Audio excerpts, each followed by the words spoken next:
हम page number 81 पे हैं। इसका जो आई थिंक 7th चैप्टर है ना ये? हाँ, 7th chapter.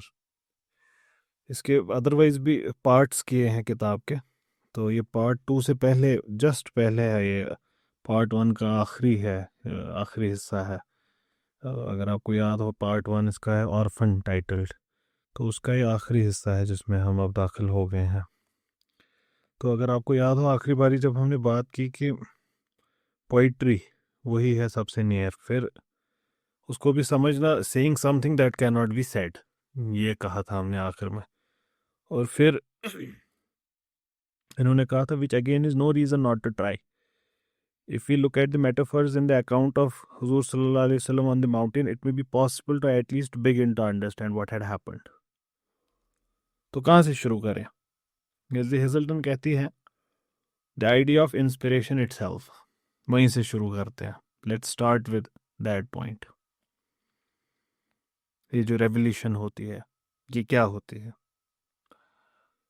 Literally the act of breathing in और बीइंग ब्रीथ इनटू। लिटरल माने इंस्पिरेशन की यही है। इंस्पायर कहते हैं ना, ब्रीदिंग इन। अरबिक वर्ड जो रूह है, ये दोनों के लिए यूज होता है, ब्रेथ के लिए भी और स्पिरिट के लिए भी।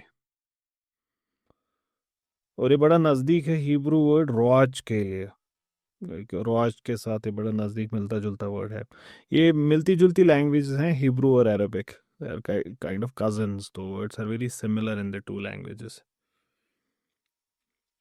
तो ये आइडिया है of the spirit being breath into you, ये it is build in Semitic languages. जैसे ये जेनेसिस में भी, बाइबल में भी यूज हुआ है, the breath of God. But this may sound wonderful in principle, लेकिन जब इसको आप ध्यान से देखेंगे, लफ्जी माने इसके, तो then you would find the horror of it as well. सोचो जरा, यू बीइंग ब्रीड इनटू, मतलब लिटरली अगर इसको बोले, आपके अंदर हवा भरी जा रही है। Someone is breathing into your mouth with such force that you can't even bear it. You can hardly bear it. And this is not some gentle breathing. No gentle breath from heaven here. लेकिन ये जो हवा है, it is being impelled into your lungs with immense pressure. सोचे इसको जरा। सोचे, it is as if there is a giant and that giant is giving you mouth to mouth resuscitation. And the comparisons are like extreme. You are very small and the giant is very big. There's nothing you can do about it. Every bit of your body is overtaken by it. And you are at the mercy of the enormity of the giant.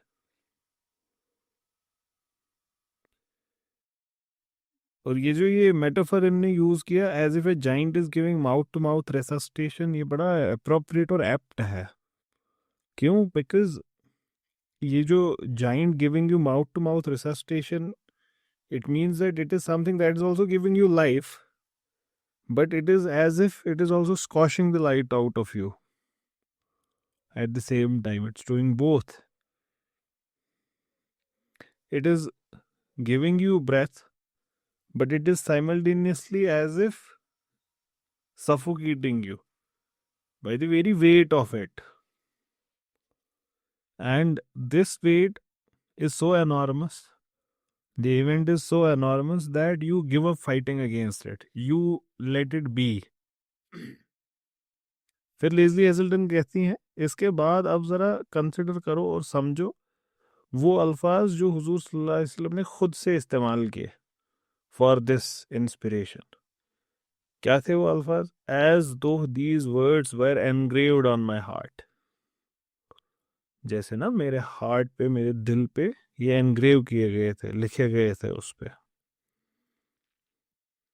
कहती इसके बारे में सोचो ज़रा, तब जाके आपको you would begin to grasp its impact कि हुआ क्या था। फ्रांस काफ्का बड़े मशहूर राइटर है, मेटामॉर्फोसिस इनकी बड़ी मशहूर कहानी है। इन्हीं की एक शॉर्ट स्टोरी है इन द पीनल कॉलोनी, जिसमें एक मशीन डिज़ाइन की गई होती है टू पनिश, तो स्लो डेथ देती है वो। It it engraves on someone's chest, जो भी उनको पनिश हुई है ना, जिसके लिए वो पनिश हुए होते हैं और जो उनकी पनिशमेंट होती है, धीरे धीरे उनके चेस्ट पे छोटी छोटी नीडल से वो एनग्रेव करता है and gives them slow death in like 12-24 hours, धीरे धीरे। तो ये उसको कोट करती है, कहती है अगर आपने फ्रांस काफ्का की स्टोरी पढ़ी है इन द पीनल कॉलोनी, तब आप इंस्टेंटली सोचेंगे वो प्रिजनर की सफरिंग, जब उसका जो जो उस पे जो भी तोहमत है, जो भी एक्यूज किया गया है उसको, it is being engraved on his flesh letter by letter. तो हुजूर सल्लल्लाहु अलैहि वसल्लम, he was left cowering on the ground, depleted of all energy. The weight of revelation was such he's tired. It sucks the very life out of you. पसीने से लथपथ है, but yet shivering with cold. He was inhabited by those words that were his and yet not his. That something is engraved on his chest, and it is somehow his but not his. The words he had repeated out loud into the thin, pure air of the mountain, into the emptiness and the darkness. शायद he sensed somewhere inside him कि these words could only come to life when spoken into the face of another human being. ने ऐसे सोचा होगा कि ये जो भी इंस्पायर हुआ मेरे अंदर, I need to tell it to someone, तभी जाके इट माइट लिव। लेकिन कौन होगा ऐसा शख्स जिनको वो ये कहें? कौन होगा वो to whom the prophet would run सल्लल्लाहु अलैहि वसल्लम, जो उनको कंसोलेशन दे सकता है ऐसे इवेंट से? ये जो ये ओवरवेलमिंग फोर्स है कायनात का, which the person has felt, the enormity of which is infinite, that there is nothing bigger than it, who would give you, who would console you in such a moment? ये ऐसी बात है ना, you are running away from an inevitable thing, who would you run to? Is no one to run to, because ये कायनात ही साजिश में है। तो आप जाओगे कहाँ? Where can you find peace? जो इनको kind of save the person from the fear of madness and the fear of divine both. Who would he run to? हजरत खदीजा। ये बहुत इंपॉर्टेंट है समझना। Of late I am realizing कि I don't know, probably सबसे खूबसूरत रिश्ता जो अल्लाह ताला ने बनाया है वो यही है, स्पाउस का ही। ये बड़ा इंटरेस्टिंग रिश्ता है, बड़ा यूनिक है। आई मीन, जब हज़रत आदम को अल्लाह ताला ने बनाया, फिर हज़रत आदम के दोस्त को नहीं बनाया, हज़रत आदम के चिल्ड्रन को नहीं बनाया, हज़रत आदम के पेरेंट्स को नहीं बनाया। देखो माँ का रिश्ता कितना, मतलब it can never be exaggerated. माँ का रिश्ता, the love and affection mother shows, can one exaggerate it? Never. And since I am seeing अपने आसपास a newborn child, तो I am also seeing what a mother does. तो इसका कोई exaggeration नहीं हो सकता, ये माँ क्या चीज़ होती है, मतलब यू कैन नेवर एग्जैजरेट, इसकी जितनी तारीफ करेंगे तो कम ही होगी। But then God still did not create for Adam his mother, did not create for him his father और ए बेस्ट फ्रेंड, क्रिएट्स हजरत हवा। और then God talks about it in the Quran. कि ये जो रिश्ता बनाया है, so who would he go to? Of course spouse, the consort. मैं अपनी जो किताब है, मैंने इस बायोग्राफी को एटलीस्ट आई थिंक 2 बार पढ़ा है इससे पहले, इसी किताब से जो मेरे पास है। ये मेरी तीसरी रीडिंग है इसकी आप लोग के साथ। तो अ, जब आप कोई टेक्स्ट पढ़ते हैं, मेरी अपनी हैबिट है तो मैं थोड़ा थोड़ा मार्क भी करके रखता हूँ। इस किताब में सबसे ज़्यादा मार्किंग इसी वाले इन्हीं कुछ पेजेस पे है। इनफैक्ट एक पेज में देख रहा था इसका, तो मैंने क्या बना लिया है, अगर इस पेज की फ़ोटो में शेयर करूँ आप लोग के साथ। There is less Lesley Hazleton has written more I have written. तो जब मैं यहाँ पे पहुँचा ना, तो मैंने यहाँ पे उस वक्त आई डोंट नो कब मैंने लास्ट टाइम पढ़ी थी, मैंने यहाँ पे ये लिखा है एंड आई डोंट नो ये मैंने कहाँ से सुना है क्या है। मैंने लिखा है कंसोर्ट और फिर एक्सक्लेमेशन मार्क। किस पे लिखा है मैंने ये जो ये लाइन है कि who would he run to? The one person he could run to for consolation in the face of this overwhelming force, who could perhaps save him from both the fear of madness and fear of divine, हजरत खदीजा। उसके right side मैंने arrow बना के लिखा है consort and exclamation mark, और फिर लिखा है when the beloved goes away the world shakes, where will you place your head now the lamp is gone। ये beloved का जो ये है, व्हाट अ ब्यूटीफुल थिंग। ये कहाँ रखोगे तुम अपना sir? The lap is gone when the beloved goes away the world shakes। तो अल्लाह ताला कुरान में बयान करते हैं, ये जो ये स्पाउस होता है इसका, क्या ये अल्लाह ताला की साइंस में से एक है। साइंस बहुत इंपॉर्टेंट चीज होती है। साइंस, ऐसा ही GNS, साइंस। साइन साइन क्या होता है? What's a sign? साइन क्या होता है? साइन के 2 माने होते हैं। यूट्यूब पे इस पे है एक वीडियो सिंबल्स पे, उसको सुनिएगा, उस पे डिटेल में है।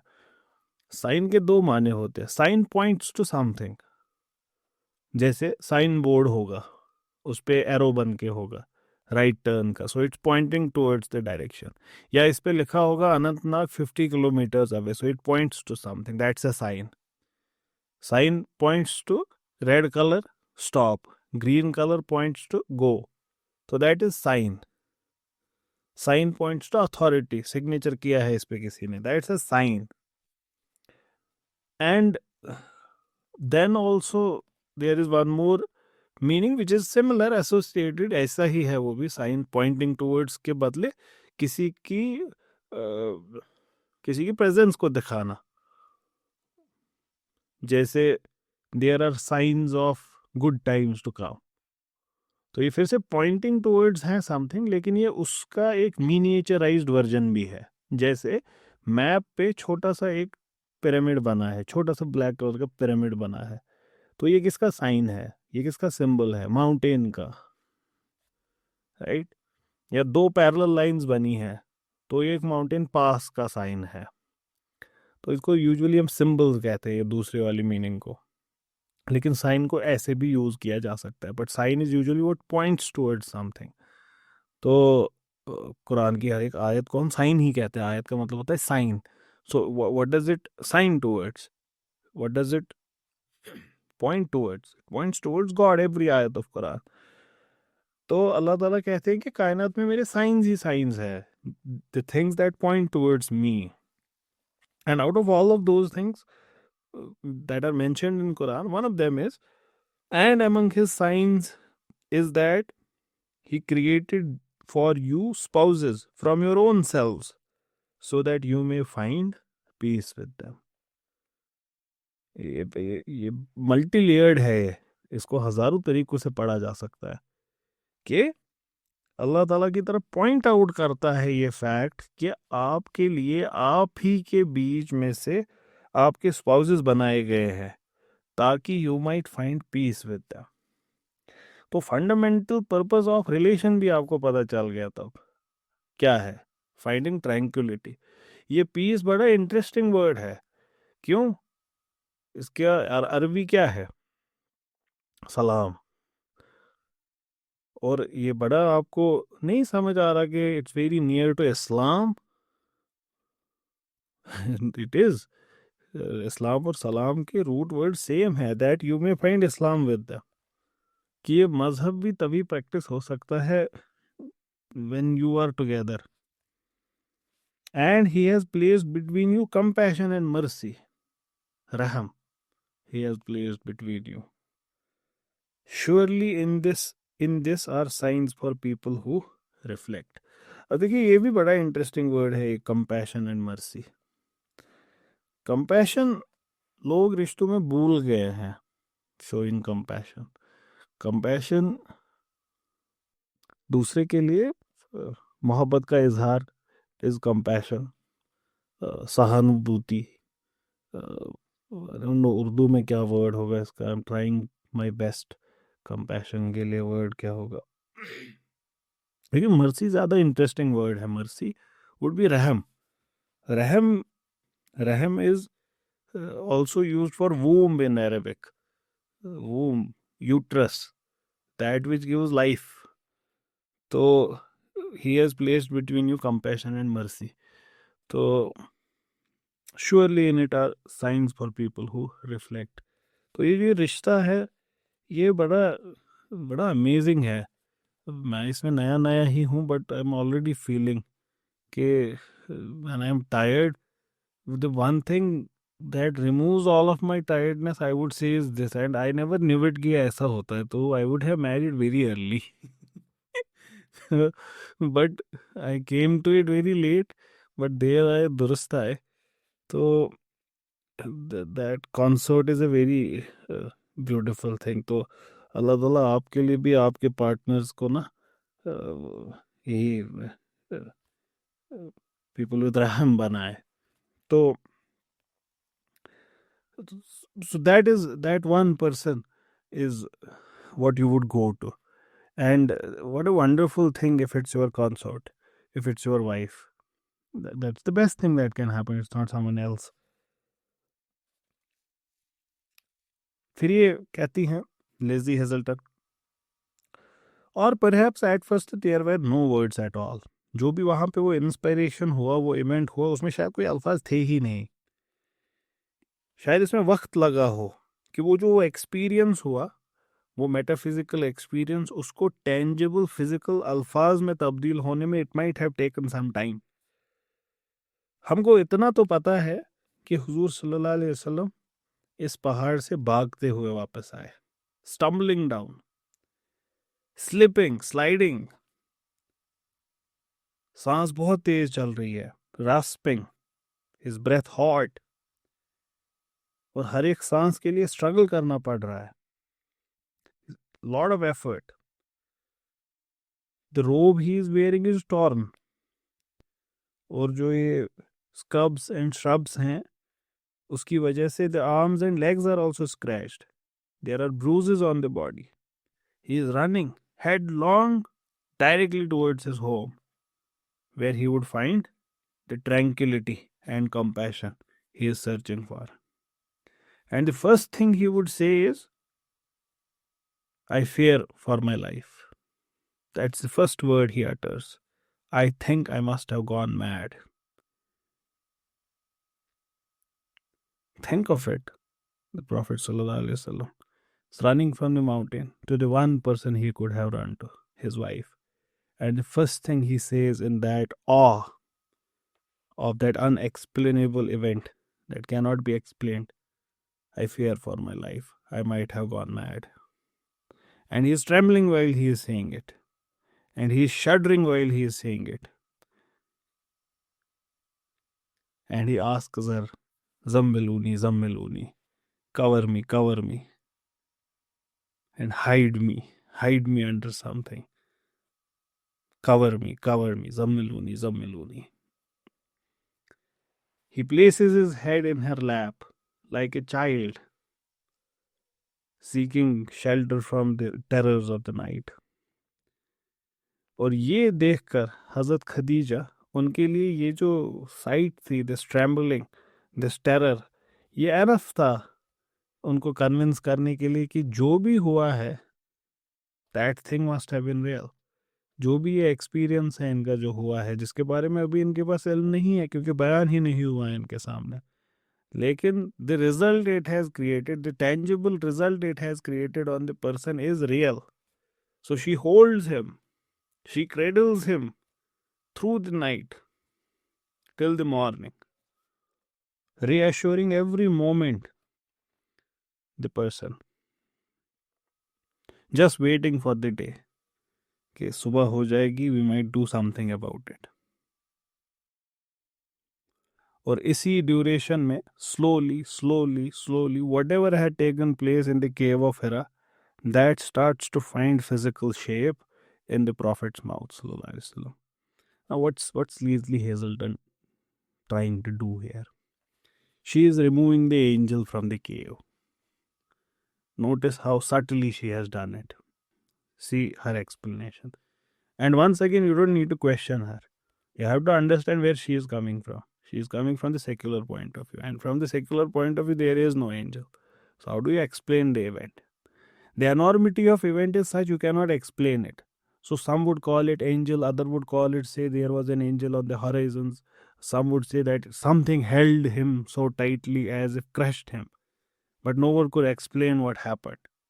And it took the words that the Prophet uttered at that moment, they came from within him, but it was such an alternated state of consciousness that he himself would not have known it. They were his words. And those words could not come back to his tongue again. It took time when he came back home. Dheere, that experience that had taken place there found physical shape. This is what she is saying. So slowly, the words he had perhaps felt more than heard. Perhaps felt more than heard. ये कह रही है lazily हेज़ल्टन. Heard का मतलब कोई और बोल रहा है, आप सुन रहे हैं. He has felt it more. And now they find physical shape in his mouth. अभी भी वो यहीं पे है. His head in the lap of Hazrat Khadija. हुजूर सल्लल्लाहु अलैहि वसल्लम finally finds his voice. और जो पहली आयत कुरान की है, वो पहली बार हुजूर सल्लल्लाहु अलैहि वसल्लम के अलावा किसी और इंसान ने भी सुनी. जो भी that was what was inspired into him, what was breathed into him on that mountain was now breathed out.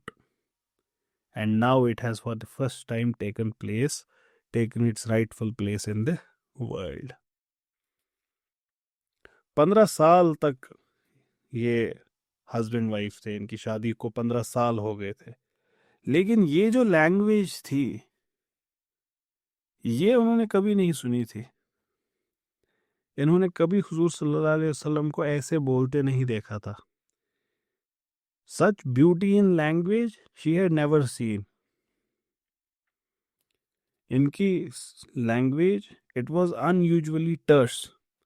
That means very precise, very concise, very restrained.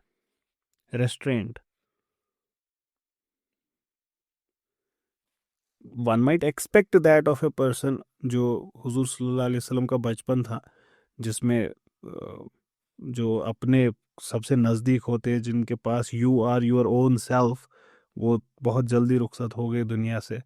तो the childhood the prophet had would have been more of listening, less of speaking. तो जिनका भी ऐसा childhood होता है, later they would speak less. You would expect of them that. Yet even as the words entered her mind, she was aware कि ये कितने extraordinary words है. This is not just anything else. It's not a normal day anymore. And these words are extraordinary not just for the man she loved. कि ये सिर्फ इस sense में extraordinary नहीं है that the person who is uttering them has never uttered anything like that before. ये सिर्फ उस सेंस में extraordinary नहीं है, ये इस सेंस में भी extraordinary है that nothing of that sort has ever been uttered before. That it is extraordinary for the world itself. और जो भी ये था, हज़रत खदीजा को एट वंस एक चीज़ पता चल गई. जो एक खामोशी की ज़िंदगी थी, it has come to an end now. जो ये मॉडेस्ट लाइफ अभी तक जी रहे थे वो अब आगे नहीं रहेगी। Nothing would ever be the same again. She was a very intelligent woman, we have already said that before, खदीजतुल कुबरा।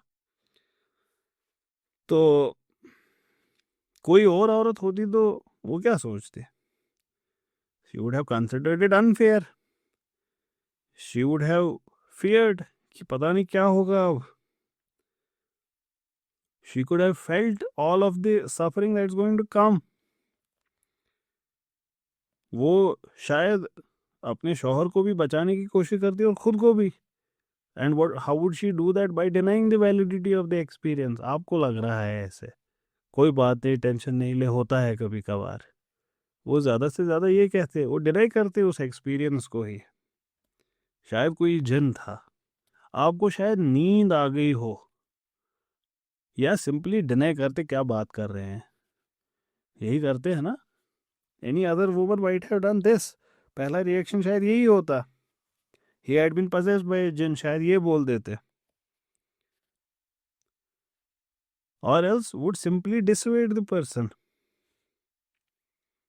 थोड़ा थोड़ा कुछ वक्त के लिए, मतलब कोई बात नहीं, इसके बारे में कल बात कर लेते हैं, फिर कल कोई बात नहीं, बाद में बात करेंगे, ऐसे धीरे धीरे उस इवेंट को ही ख़त्म करो as if it never happened.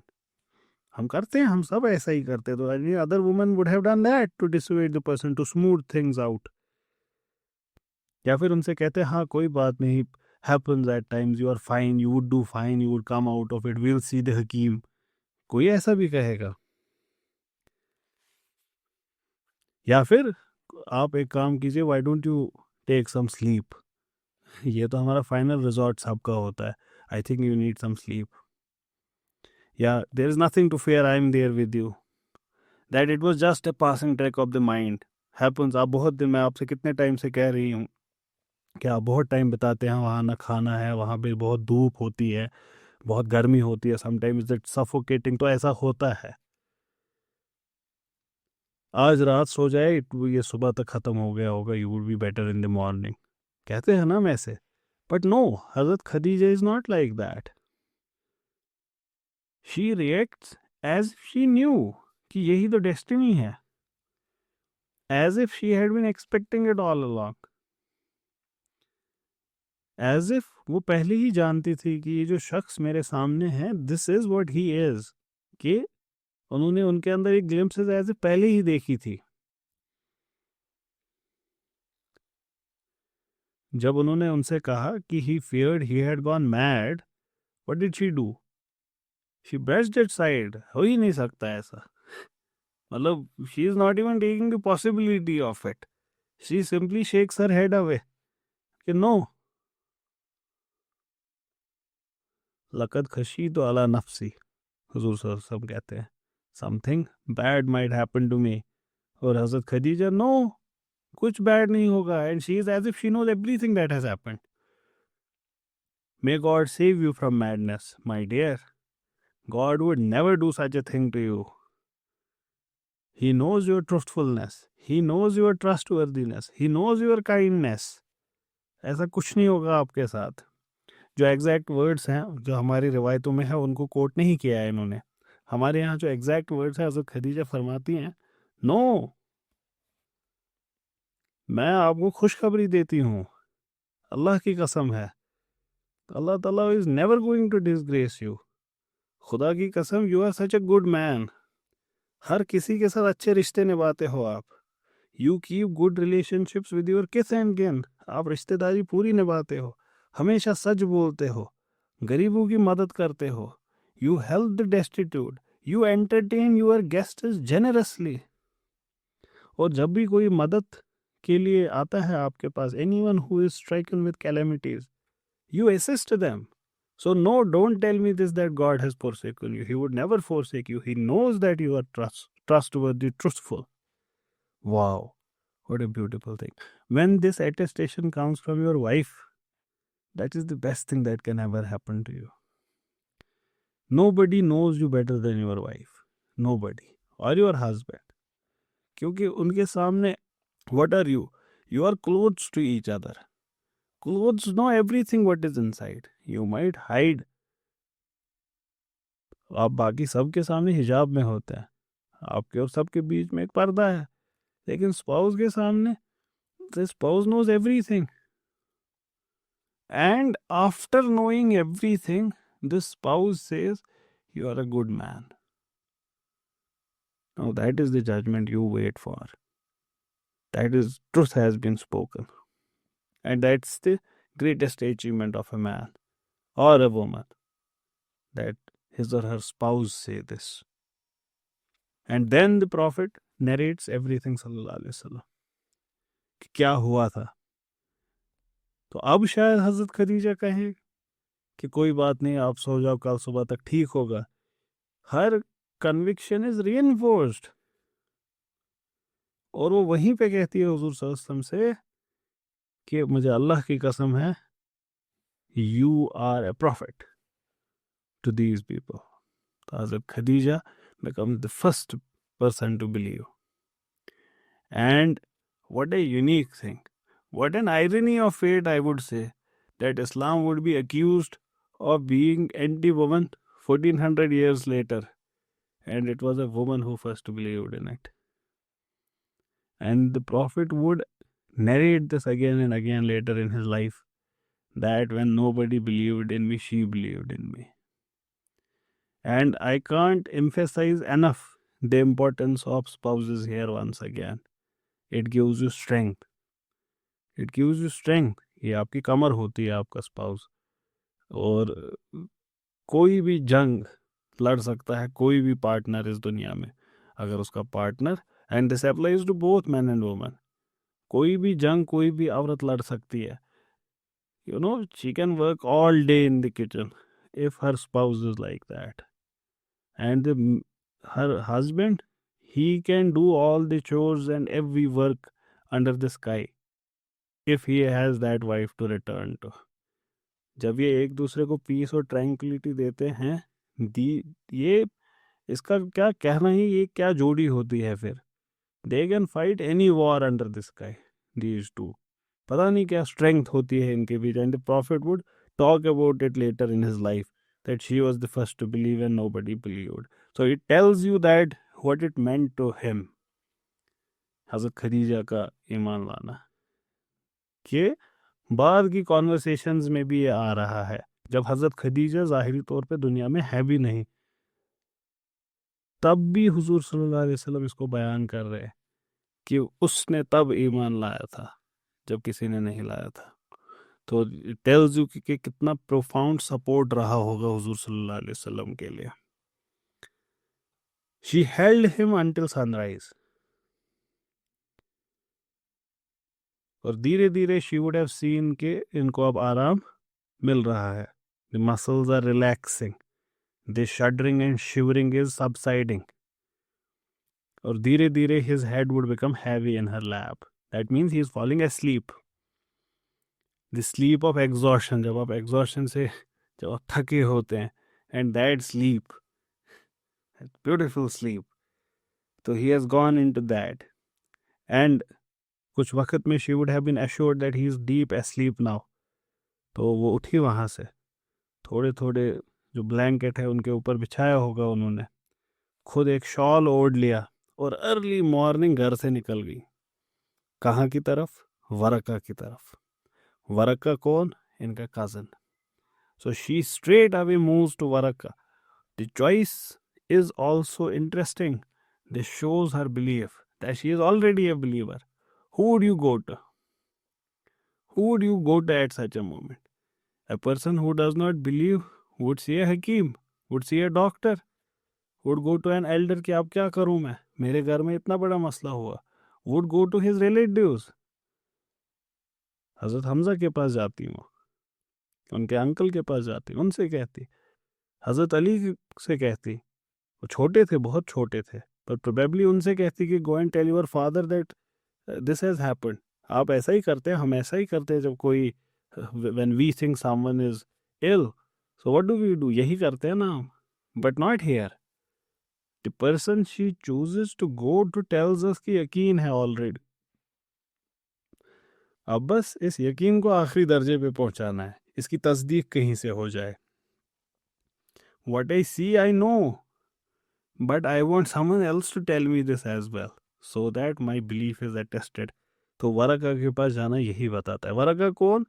वही हनीफों में सबसे सीनियर, जिनके पास मजहब का इल्म है, जिनके पास प्रीवियस रेवल्यूशंस का इल्म है।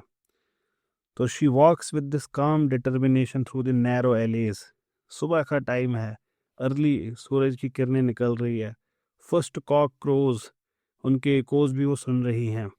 donkeys are braying elsewhere, dogs are scratching for scraps, and she goes to Waraka, the most senior of Hanifs, and he would confirm what she already knew.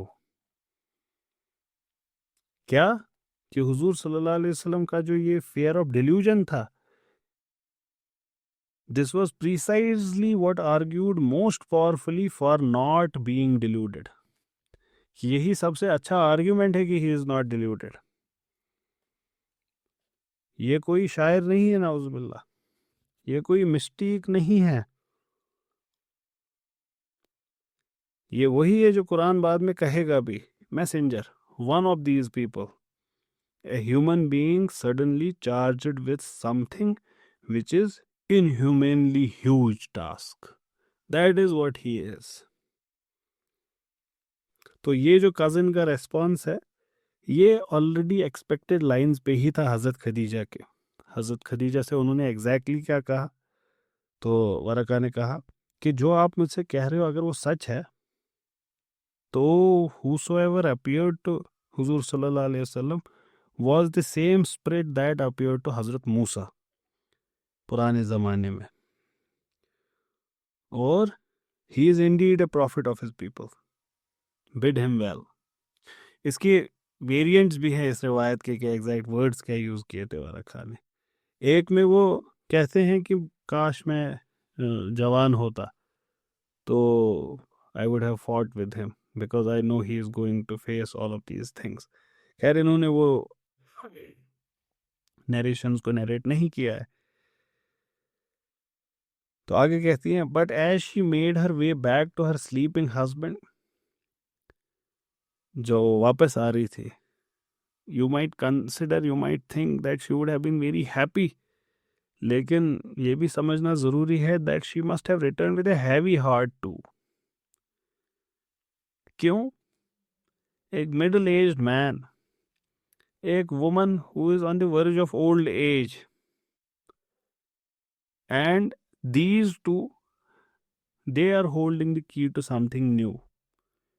Leslie Hazleton कहती हैं हर child bearing years were old, they were over, लेकिन yet she was at the birth of something so radically new and at the same time so old as to be utterly daunting।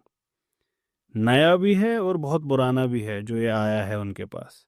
पुराना in the sense हज़रत मूसा, हज़रत ईसा, हज़रत इब्राहिम, ये उनके साथ भी हुआ है, लेकिन तब भी इनके यहाँ ये बहुत नया है। तो she must, and she was a very intelligent woman, and she must have been thinking of all the things it brings with itself. चीज़ें एज ए पैकेज आती हैं, तो ये भी एज ए पैकेज ही आया है, ये जो इवेंट हुआ है। She had no illusions how about how hard it is going to be, as if जो वो एक्सपीरियंस हुआ था हिरा का, उसने जो वो टेरराइज किया था वो काफ़ी नहीं था। उनको मालूम था हुजूर सल्लल्लाहु अलैहि वसल्लम is going to face another level of fear now, इंसानी fear of the task that is in front of him, the enormity of it, and that he would be unequal to the task. The task is very big and the person is merely human. क्यों? क्योंकि अगर वो सही थी कि indeed he is the messenger of God, अगर वरका सही थे, then the respect that Huzur Sallallahu Alaihi Wasallam had worked so long and so hard after being an orphan, that is itself at stake now. Somehow from an outsider he had become an insider, and he would now once again become an outsider, And outsider is still acceptable to some level. He might even become an outcast. People would discard him. They would despise him. They would deride him. They would ridicule him, express contempt for him.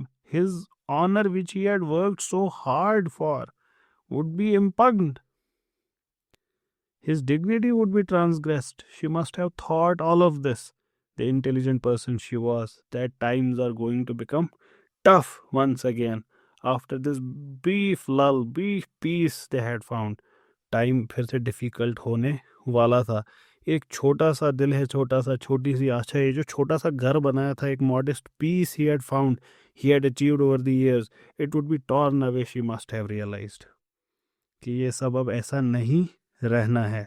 And there was no knowing if he would ever find it again, कि क्या वापस अब जिंदगी normal वैसी ही हो सकती है जैसे पहले थी, क्या चीज़ें फिर से वैसी ही हो सकती हैं जैसे पहली थी.